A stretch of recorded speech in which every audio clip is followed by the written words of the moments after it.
Hey, everybody. Welcome back to the Divergent Comics podcast. Today, once again, we are not interviewing a comic book creator. Y'all might start calling this the Divergent Comics Author podcast, but we're not doing that. This is still Divergent Comics. But I have another author on here that I'm 98% sure I met on Threads, and I'm pretty sure that I've been following them since we've been on Threads. But we got Mike Driver on here, author, and yeah, I mean, has a pretty dope book that we're going to talk about. So, Mike, how are you doing? I'm good, man. I can't complain. Life's good. I'm happy to be here. I love to hear that. Just for full transparency, we are recording on a Saturday night just before this episode goes live. Hopefully, it goes live on Friday night or on Friday morning, but who knows how post production goes. We'll But see. if I'm correct, I believe when I put the request out at the beginning of the year for people to be interviewed on the podcast, Mike was one of the first people to like fill out the form as an author, Absolutely. which I most of jumped the at the time, opportunity. yeah, most of the time I don't get authors. Like as you all know who listen and have been following since last year, I've this is going to be the third author I've actually interviewed on the podcast. So very rare company that you're in right now, Mike. I'm listen, man. I'm happy to be a part of the group. I'm just happy to be a Yeah, part of the group. I love it. So I guess to kind of start things out, what what kind of made you want to be a writer? I've always loved writing. I think reading is my first love because there's something Mhm. great about getting lost in a story and letting your imagination carry you wherever, whatever setting Yeah. the book is in, whether that's a chapter book, whether that's a comic book, whatever kind of book. I just love to read. And I read so much that it was just like I want to write my own story. I want Mhm. to I come up with ideas all the time for stories. And it was just like, what am I waiting for? I just want to write my own. I wrote my own. I love that. Um, I was going to wait to talk about this, but I can't. I have to ask this question because at the beginning of the book, which we're talking about your book that you released called King of the Block, it was a really fun read, and I think it's going to be one that people like for sure. But I want to know at the beginning of the book, you have this dedication, and you dedicate the book to all the people that pushed you to finally write. Can you kind of talk about like what that whole like what was kind of stopping you from writing this story, and then how did you finally decide, yeah, I'm gonna do it? To be honest, the biggest thing that stopped me every time I look back at it was just like, Mm. what are you doing it for? You know, Mm. like because I think what sets people that actually want to do something versus people that think they should do something or that they just see Right. something and want to try it, I think what separates them is like you really got to ask yourself, is this something I want to do just because I want to do it? Or is this Hmm. something that I think it'll blow me up. It'll make me famous. Yeah. I put out a post on my threads. I responded to some question. The guy was like, "What's the plan long term as a writer?" And I was like, "I just do this for the love of the game. I just love to write. I just love to write." And so the biggest thing was like, I would, my friends would be like, everybody knew I wrote poetry, but Hmm. I started showing people the beginnings of this short story that I had been working on, with the idea that would turn into King of the Block. I started Hmm. sharing it with people and, some friends, some family members, and the feedback was just like, why don't you just turn this into a book? You've written this far. Why don't you just turn this into a book? And it Hmm. was like, who want to read this from me? Like y'all are my family. Like I'm not saying y'all would lie to me, but y'all Yeah. y'all can be like, yeah, no, cuz it was great. Yeah, no, nephew, it was great. Yeah. Yeah, You got to but question the bias though. you got the question about it. So it was just like when I put it out there and then got over the fear of marketing, it was like Mm. people gave me real feedback, like, yo, no, this was a great read.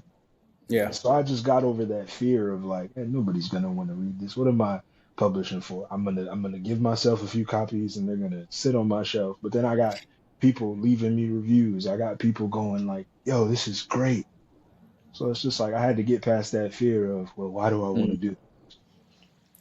I love that you brought that up because I don't think that's something that a lot of people really think about the why behind it. Because anyone can come up with a good story idea. Like as a writer, like anytime you tell someone, "Oh yeah, I write," the first thing that they're like, "I got this great idea," and it's like, okay, but why do you want to write it? And that's one of the things that I took a screenwriting class from a screenwriting coach called Pilar Alessandra. And Okay, one of the things she talks about in like the first session, especially when you're talking about trying to pitch your idea, is coming up with like your motivation or your why you need to tell the story type of thing. And so having that background of knowing, okay, this is why I want to tell this story, and this is where this story is going to come from, I think makes it more authentic, and then also makes it more relatable to other people, and that's what draws people in. Because when I was reading, I was like, okay, this is not only this a fun read, but it's an easy read because it makes you like kind of go from one page to the next, and it's like, okay, what's about to happen type of thing. So that why behind it, I think that's the biggest thing as to, and at least in my opinion, why your story really resonates with people. I guess I want to know what type of genres do you like to read or watch? Or let's do this. What type of genres do you like to read first? Top two, and then what are your top two genres you like to watch? in terms of reading, I am a sucker for fantasy, but Mm, I am also a sucker for a good.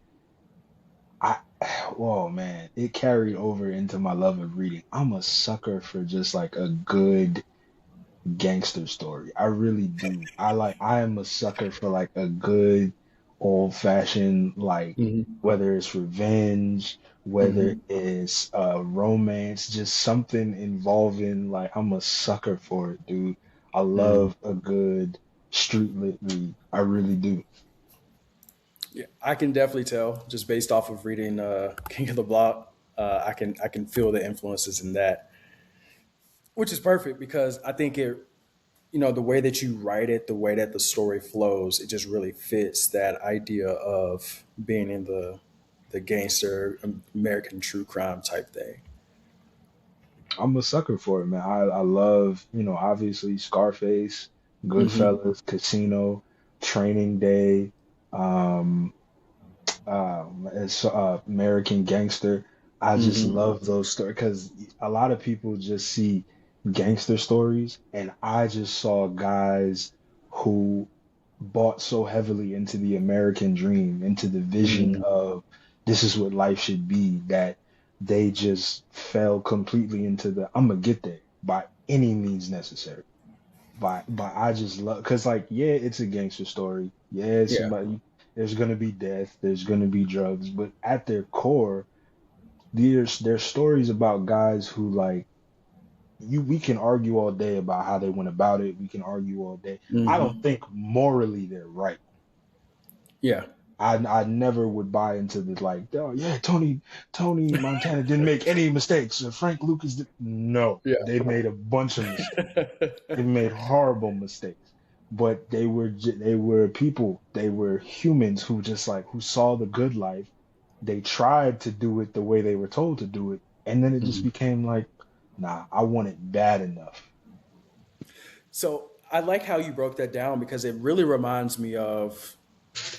I think there's a correlation between gangster stories and sports stories. Because if you look at it, it's a lot of the same things of I want it bad enough. I want to reach my goal. I want to hit my dreams. And it's like you have a lot of the same beats. You get to see the person uh, in the world as they are initially. And then you get to see the person getting their initial bump in the road, whether it be a rival gang or whether it be a rival team or trying to make the playoffs, something. You Something. you can see that type of correlation between the gangster stories and the sports stories and the way that the narrative pushes those characters to that next level. So I like how you broke that down. That was a really good. That was a really good breakdown because I've never heard anyone talk about gangster stories for that. It's just I love them. The only Hmm. difference was when I was writing King of the Block, some of my favorite stories, yeah, they're cool. You root for the protagonist. He's a bad guy, but you want to see him make it, Yeah. but they never learn anything. Some of my Hmm. favorite gangster stories, like the old gangster comes back from prison, or he comes back to the gangster life, or he Hmm. finally decides he wants out, and he finally decides like nobody ever, those stories never end well. Yeah. They It's just a never bunch of end death. well. It's just a bunch of death. And so it was like the idea behind it was just like, I want to take that and I want to flip it on his head. What about the Hmm. gangster that truly wants to pivot away from that life, that truly wants to like, I don't want to do this anymore. It's taking too much from me. It's taking too much from the people I love. What about that story? Yeah. And we get to see a lot of that in King of the Block in regards to, why the main character, his name is Rafe Simmons, why he decides to go this route. When we first meet him, he's kind of loving his life. He's a scumbag. He's an absolute scumbag. When you first, from page one, he's a Literally scumbag. page one. From page one, he's an Absolutely. absolute scumbag. It's funny because it almost makes it hard for me to want to root for him because of how terrible he is to really start out. Because we meet him, he just had this amazing night apparently with his, I guess, committed girlfriend Shantae, Hmm. but he still has this like side thing going on with some other Still, woman, and it's still like doing him. And it's he's like he's he's completely just he's horrible he from is. the jump. But then, my hope is that as the story progresses, people see that like he's come to terms or coming to terms with Hmm. a lifestyle he didn't even choose. Number one, he was Right. just born into. And he's coming to terms with the fact that he's in his mind it's been this party and it's been great Hmm. and it's been this for so long, and now he has to come to the reality of, yeah, but this is the other side of that. Hmm. Like it's all fun and games when you're not in the line of fire. But Right? then when you have to take up the arms, it's like, oh, maybe It's this different. isn't. It's It's a way different. different beast. So I love that you went down that route. I think that is a unique perspective, and it takes one of those things because I know you've seen a lot of new authors on social media be like, "What can I tell? Everything's already been told." It's like, well, you don't have to tell a brand new story. You can take a genre or a story that's been done before, but just make it your own, do it differently. And I think you've done that with King of the Block in regards to the gangster genre, Thank you, man. I appreciate that. for sure.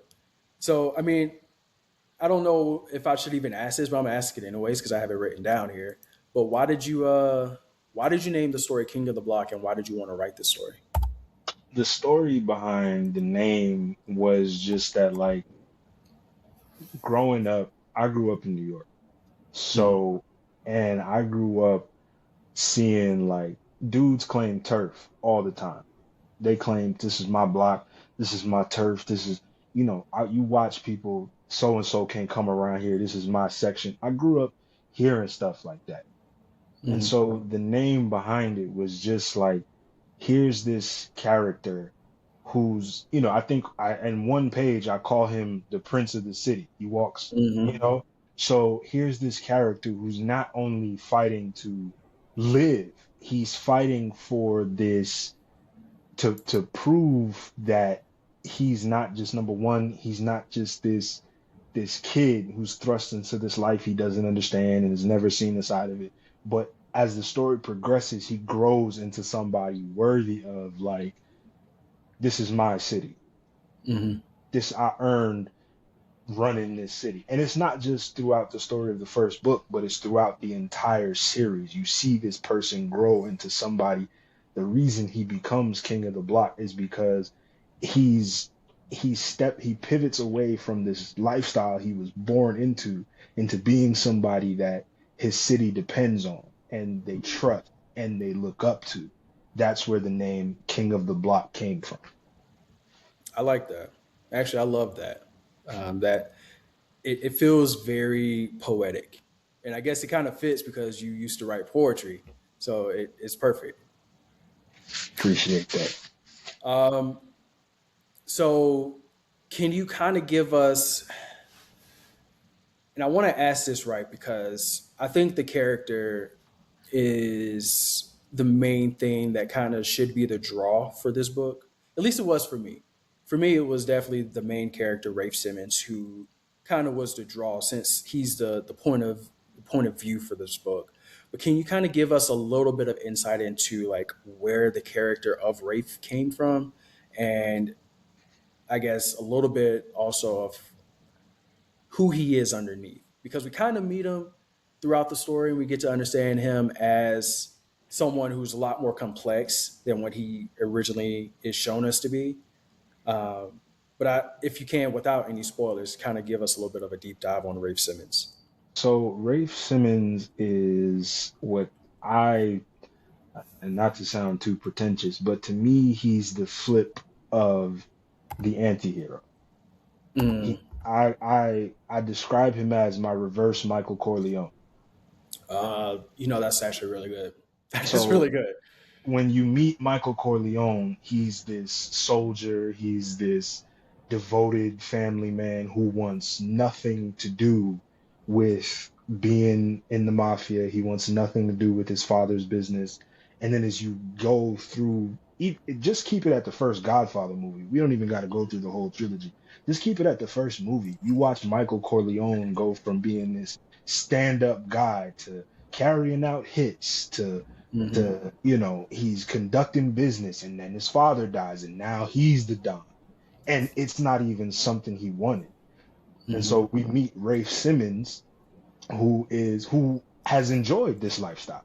He's enjoyed everything that's come with his father being who he is. He's enjoyed, Hmm. the perks of being the prince of the city, as it were.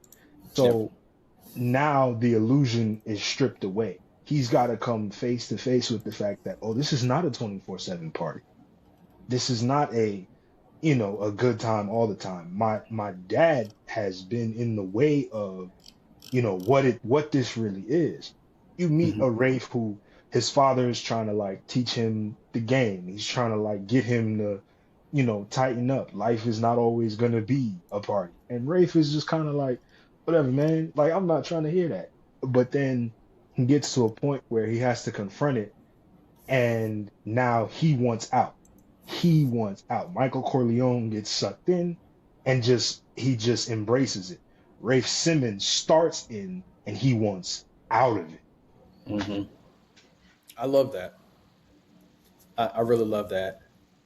I want to talk about the reason why he gets kind of like to that point, but I feel like that's kind of the initial twist. So I don't want to spoil it, but let's kind of talk about that a little bit without spoiling it, because the main thing that really causes Rafe to kind of get to that point where he realizes like, yeah, this ain't for me, um, is somewhat a couple of people really close to him ends up dying. Yeah, When you were getting through when you were getting through the story to that point, like was that something that you always knew that you were going to write up, or was it just one of those things where it's like, I think I just have to do it? I think it was a little bit of both, because Mm. like it was always the plan. I was never sure of who. That's the thing. Okay, There was the main person that passed was the only one I was for sure. Like, makes sense. this has to happen. Yeah, This because that was the to catalyst. Yeah, to start this whole thing, this has to happen. And Hmm. so it was just like it was more so just a question of, well, who next? Because I didn't want it to be pointless.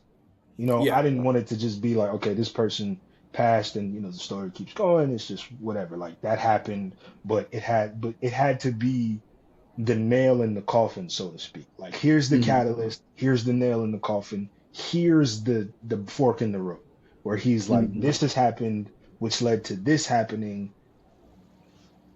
This is why I have to pivot this way. that makes sense. I like that, and I think the way you handled it was very impactful. just because it ended up being a situation where because of a decision he made, it ended up causing that person to die, which really like led him to that point of being like, okay, yeah, like I have to make a decision on whether this is the life for me or not. And I think that is very impactful because it gives characters agency. And I like a character that makes decisions. I like a character that drives the narrative, not a narrative that drives the character. And I think oftentimes we see so many stories where the character is kind of just there and we're living it through him.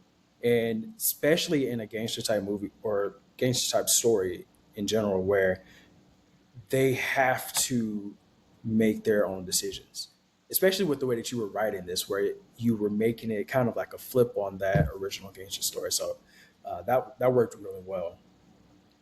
Um,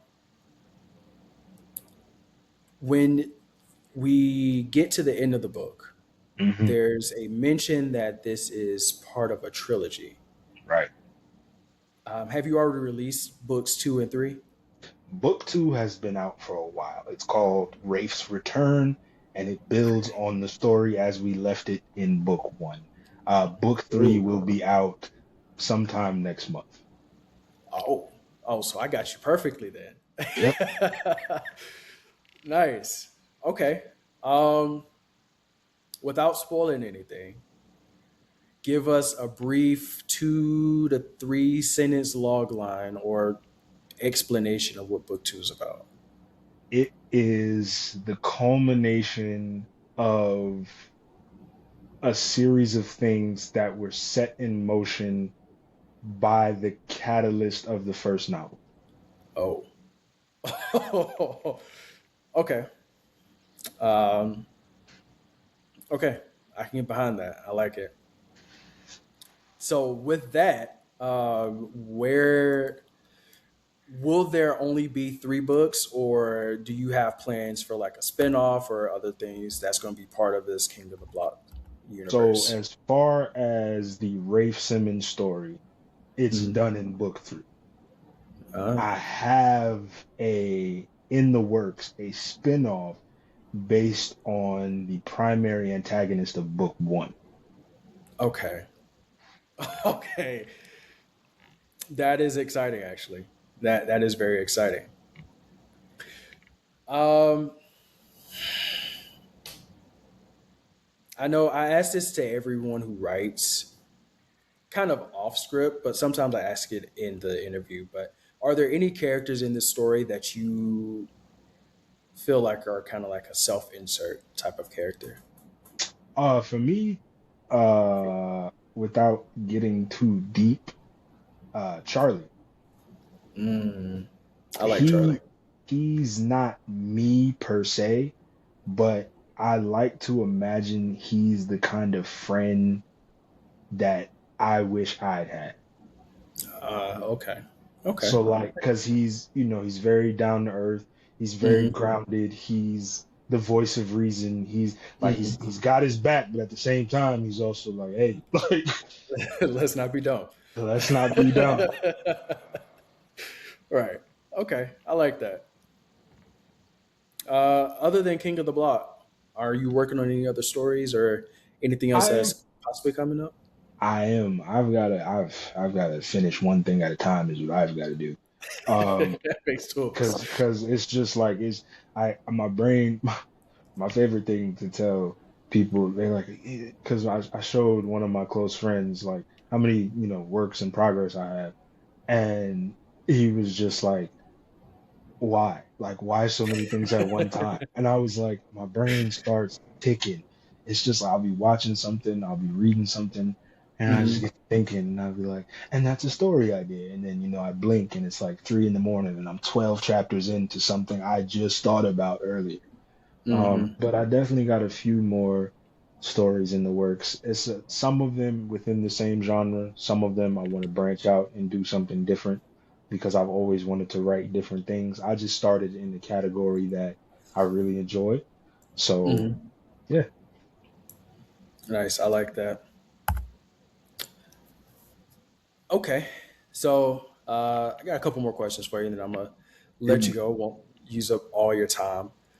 But if you could write a short story based on another IP, two-part question. One, which IP would you want to write a short story for? And then two, for that IP, what two genres would you want to mash up to write it in? I am going to write a Martian Manhunter short story Oh, that is a murder mystery that explores why he chooses to present as a black man in most versions of the character. write that story. Write that story. That's the story. I've had that idea for years. He's one of my favorite characters. I think he's a criminally underrated character. He is. I would love to write something centered around Martian Man. 1000%. That is a great choice. I have a friend. His name is Otis, and he would love that. He I is a big Martian Manhunter fan. I love Martian. I hope if he sees this or listens to it, I hope he looks at that and does the Leo DiCaprio. I hope he does that. No, this is great. I really, I'm gonna have to get book two. I'm gonna have to definitely read that and Absolutely. look forward to reading book three as well. Can you tell the people where they can buy King of the Block book one and book two? If you prefer ebooks, they're available wherever you get your ebooks. If you prefer a solid book to hold in your hands, you can order the paperback versions of both books on Amazon.com. Nice. All the links will be below. Um, Final question though. Let's What get it. is your one piece of advice that you would give to an up and coming creative who wants to write their own stories? Don't tell the story you think you should tell. Tell the story you want to tell. I love that. The reason I love that, so often people love people love finding out what the trend is, and then they try to follow the trend. And the problem with that is by the time you follow the trend is on a downward turn. It's It's ending. I see so many authors that are like you can always tell in somebody's writing. Like I don't care Hmm. what anybody says, you can always tell because to a certain point you're just aping tropes. It's Hmm. not even really like it lacks like yeah you saw somebody else do it but you've completely excised the depth and the nuance and the complexity of the characters and the heart of the story. You've completely gotten rid of all of that and you've Hmm. just stripped it down to its barest components. So like, Hmm. yeah, technically it's a story, but you didn't put no heart in this. You didn't put no soul in this. You know what I'm saying? It's just a product. And I see so many people making products, but it's like, Hmm. tell the story you want to tell. The people that it's for will find it. I've had people message me like, yo, I love King of the Block. And I'm like, you don't even look like you would read King of the Block. But I really appreciate that. That means the world to me that something in my story resonated enough to with you to make you connect to it, to make you enjoy it. I really appreciate that. Don't try to force something that's, not you just because you see it's hot, just because you see, that's the trend on Book Talk or Bookstagram or what have you. And so it's like, well, I just want a little piece of that. Well, write your story. The people that want it, the people that are looking for a story like that, they will find it. That is true. I absolutely agree. And I want to touch on, and I said I was going to let you go, but I really like this aspect of Listen, the man. conversation. Listen, I'm here, man. Ask me whatever, man. I like this part of the conversation because when you look at certain ways that people write, a lot of times you'll see, like you mentioned, the people who are just kind of like trying to follow what's hot.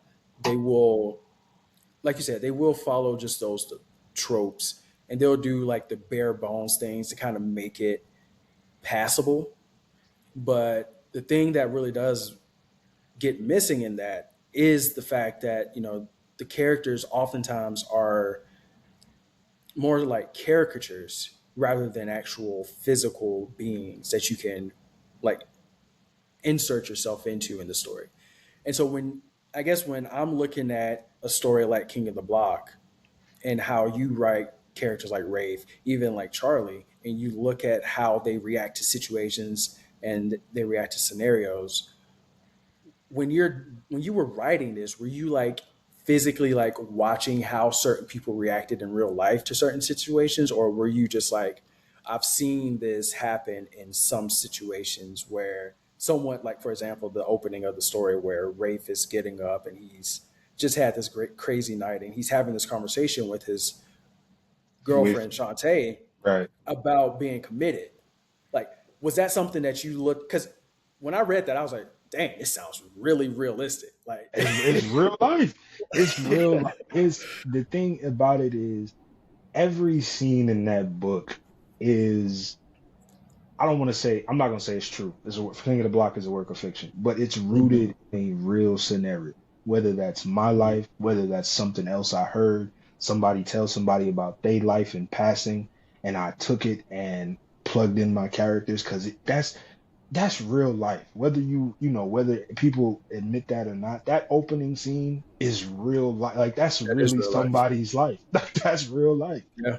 So it's just this attempt to like I don't want to ever come across wooden. I don't want to ever come across like, you know, yeah, there are words on this page. Yeah, there's a story here, but there's Hmm. no complexity to these characters. There's no depth to the story. Rafe Simmons starts out this entire book as a scumbag.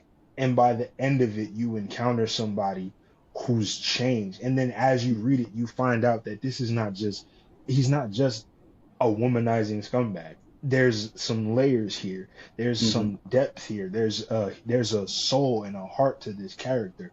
He's not Hmm. just this one thing throughout the whole story, and we never see him question himself. We never see him get challenged. No, he's an entirely different person by the time we get to the end of this.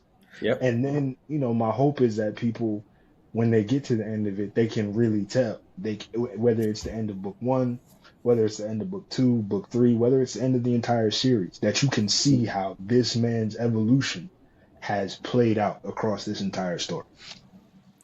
I think it's interesting how full circle the story comes because the ending kind of alludes to the conversation that was in the beginning of the book. And so, with when you were working on Rafe, how long did it take you to come up with like these complex layers to him? It was a process because the question is how do you take this character that starts out as this like he's fully bought into the life. He uses it to his advantage. He doesn't have a care in the world. The Hmm. city is his kingdom, his oyster, and he's just it's whatever. It doesn't even occur to him that what happens to him could happen to him. Hmm. That's how far gone he is. So it was just a process of just like, well, how would this change you? If this is Hmm. what you have known all your life, how would this change somebody? What would Hmm. this affect? How would this affect them? And at the end, you realize Rafe was never built for this life. He had no business being a part of this life. Yeah, I love that. That's perfect. I think that's the perfect way to kind of close this out. Um, Mike, appreciate you for letting me talk to you about your story and kind of deep dive into you as an author. Can you tell the people where they can find you, follow you, and get more of your work? You can find me on, if you still use it at this point. I don't know anybody saying that does, but I be on there from time to time talking about comics and whatnot. You can find me on Twitter. I'm not calling it X. You can find me Please. on Twitter at Mike G Driver. You can follow me on Threads and Instagram at Mike Driver Author. You can follow me on Blue Sky at Mike Driver Author dot Blue Sky. Yeah, that's where I'm usually. I ain't gonna lie to you. Right now, I'm heavily on Threads because I like it on Threads. It's cool. I've built a Threads nice is lit. community on Threads. I ain't gonna lie. Twitter is full of chaos. Yeah, it is. Um, well, Mike, I appreciate you coming on here. This was fun. All the links to Mike's socials will be in the description below. Check him out. Also, check out King of the Block, available on Amazon, whether it's on ebook or if you want to get a physical copy. I highly suggest you go read it because it is a really fun, exhilarating book. And I think you might like Rafe by the time you finish the book. You I might. hope so. I hope so. Hey man, thank you for having me. Thank you for letting me ramble, run my mouth a bit. I really appreciate it. And I hope everybody that listens, if you want a story that's going, have you on the edge of your seat, if you want a story that's going to really suck you in, just go check it out. Go check out King of the Block. Give it a read. That's all we're asking. Just give it a Just read the give it a first two read, chapters. Just read the first two chapters. If you read that enough and you like it, keep going. please, by all means. All right, Mike. Well, you have a good rest of your day. Everyone, thank you so much for listening to or watching the Divergent Comics podcast. Again, I am Gary.